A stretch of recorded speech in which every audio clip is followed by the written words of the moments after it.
Assalamualaikum warahmatullahi wabarakatuh.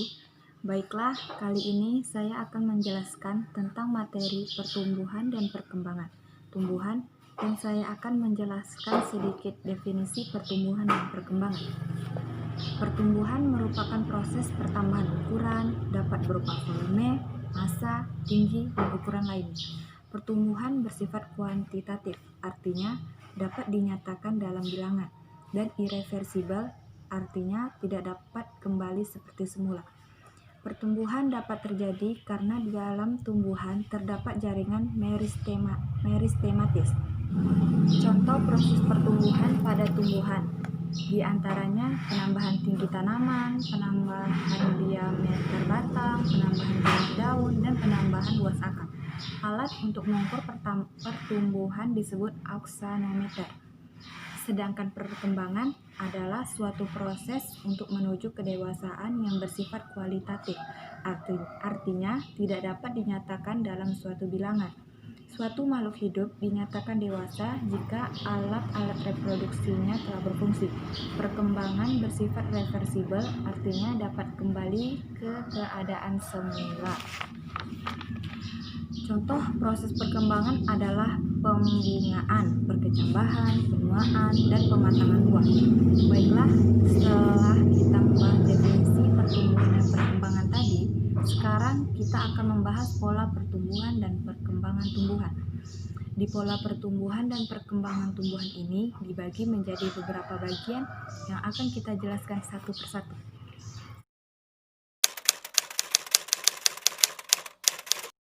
1. Perkembangan bakal biji dan buah. Pertumbuhan dan perkembangan dimulai dari biji atau embrio. Bakal biji akan berkembang menjadi biji dan bakal buah akan berkembang menjadi buah yang melindungi biji. Biji dibungkus oleh kulit biji. Di dalam biji terdapat cadangan makanan atau endosperm dan embrio. Endosperm pula berfungsi untuk menyediakan cadangan makanan untuk pertumbuhan dan perkembangan embrio sampai terjadinya proses perkecambahan. 2. Perkecambahan. Perkecambahan adalah peristiwa tumbuhnya embrio di dalam biji menjadi tanaman baru. Proses perkecambahan memerlukan suhu yang cocok, jumlah air yang memadai, persediaan oksigen yang cukup, kelembapan, dan cahaya. Proses perkecambahan diawali dengan penyerapan air oleh biji atau imbibisi. Berdasarkan letak kotiledonnya, perkecambahan dibedakan menjadi dua macam, yaitu epigeal dan hipogeal. Perkecambahan epigeal ditandai dengan hipokotil yang tumbuh memanjang sehingga plumula dan kotiledon terangkat ke atas. Kotiledon dapat melakukan fotosintesis selama daun belum terbentuk. Contoh tumbuhan ini adalah kacang hijau, kacang tanah, dan kapas.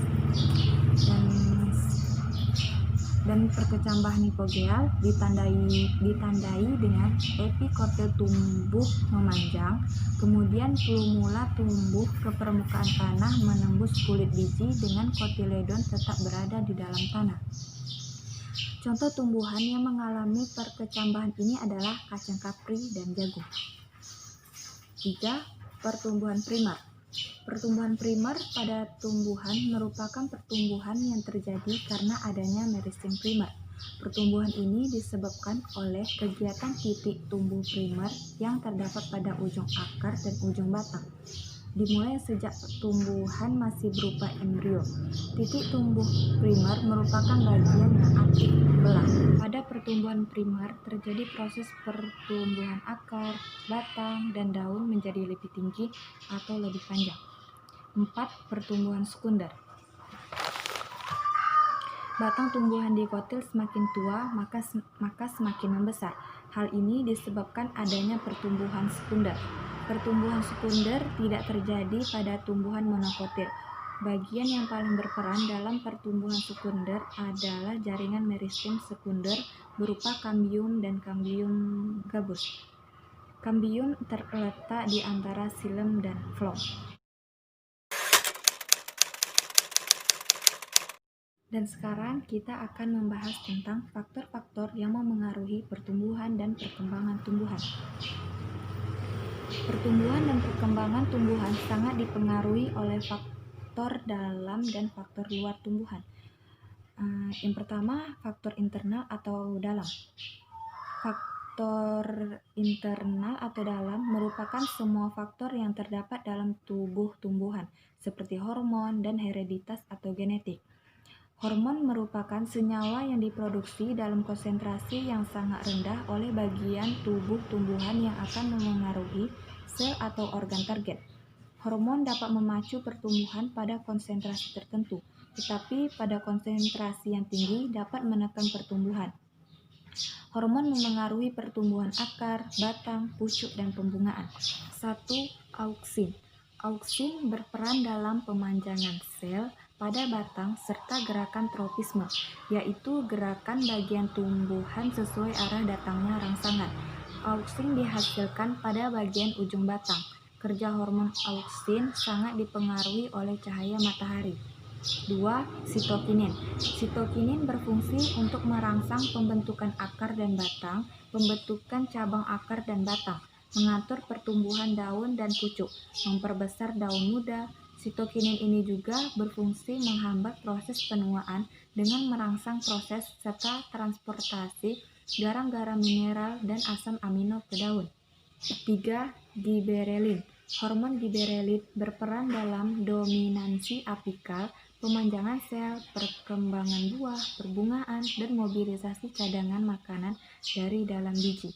Hormon giberelin juga berpengaruh terhadap pembentukan akar tumbuhan karena giberelin juga terdapat di bagian meristematik akar. 4. Asam absitat. Asam absitat berperan dalam proses penuaan dan gugurnya daun. Hormon ini berfungsi untuk mempertahankan tumbuhan dari tekanan lingkungan yang buruk, misalnya kekurangan air dan cara dormansi. 5. Etilen. Hormon etilen banyak digunakan pedagang buah untuk memeram buah yang belum matang agar cepat matang. Etilen berperan dalam proses pematangan buah dan pengguguran daun. 6. Kalin. Kalin berperan dalam pembentukan organ pada tumbuhan atau organogenesis. Berdasarkan organ yang dibentuk, kalin dikelompokkan sebagai berikut. A. Rizokalin, yaitu hormon yang berperan dalam pembentukan akar. B. Kaulokalin, yaitu hormon yang berperan dalam pembentukan batang. C. Fitokalin, yaitu hormon yang berperan dalam pembentukan daun. D. Antokalin, yaitu hormon yang berperan dalam pembentukan bunga. 7. Asam traumalin. Asam traumalin berperan dalam proses pembentukan kembali sel-sel yang rusak jika jaringan tumbuhan terluka. D. Hereditas atau genetik. Gen-gen berfungsi mengatur sintesis enzim untuk mengendalikan proses kimia dalam sel. Gen tertentu di dalam sel bekerja untuk mengodekan aktivitas dan sifat yang khusus. 2. Faktor eksternal atau luar. Faktor eksternal atau luar merupakan faktor lingkungan yang berasal dari luar tubuh tumbuhan, seperti cahaya, suhu, kelembapan, dan hara mineral. Cahaya digunakan sebagai sumber energi dalam proses fotosintesis oleh tumbuhan hijau. Cahaya dapat membantu dalam pertumbuhan klorofil, perkembangan akar, dan pembukaan stomata pada daun. Intensitas cahaya yang terlalu tinggi dapat merusak klorofil. Intensitas penyinaran matahari di berbagai belahan bumi berbeda-beda. Lama penyinaran ini memengaruhi pertumbuhan dan perkembangan tumbuhan. Respon tumbuhan terhadap lama penyinaran disebut fotoperiodisme. Suhu.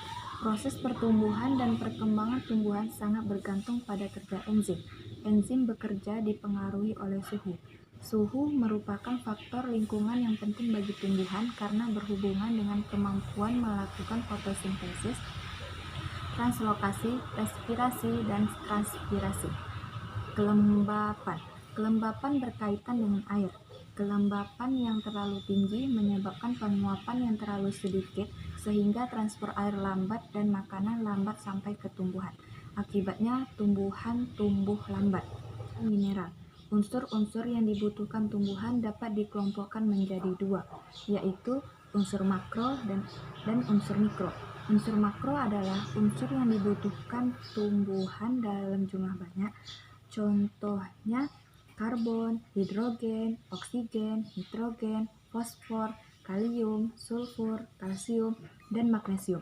Unsur mikro adalah unsur-unsur yang dibutuhkan tumbuhan dalam jumlah sedikit. Contohnya boron, mangan, molibdenum, zinc atau seng, besi atau fero, tembaga, dan klor. Kekurangan unsur-unsur tersebut dapat mengakibatkan pertumbuhan menjadi terhambat. Baiklah, setelah itu ada merancang percobaan pertumbuhan dan perkembangan tumbuhan. 1. Merumuskan masalah. 2. Menentukan hipotesis. 3. Menyusun rencana penelitian. 4. Mengolah dan menganalisis data. Yang kelima, menyusun laporan percobaan. Baiklah, sekian penjelasan dari saya. Wassalamualaikum warahmatullahi wabarakatuh.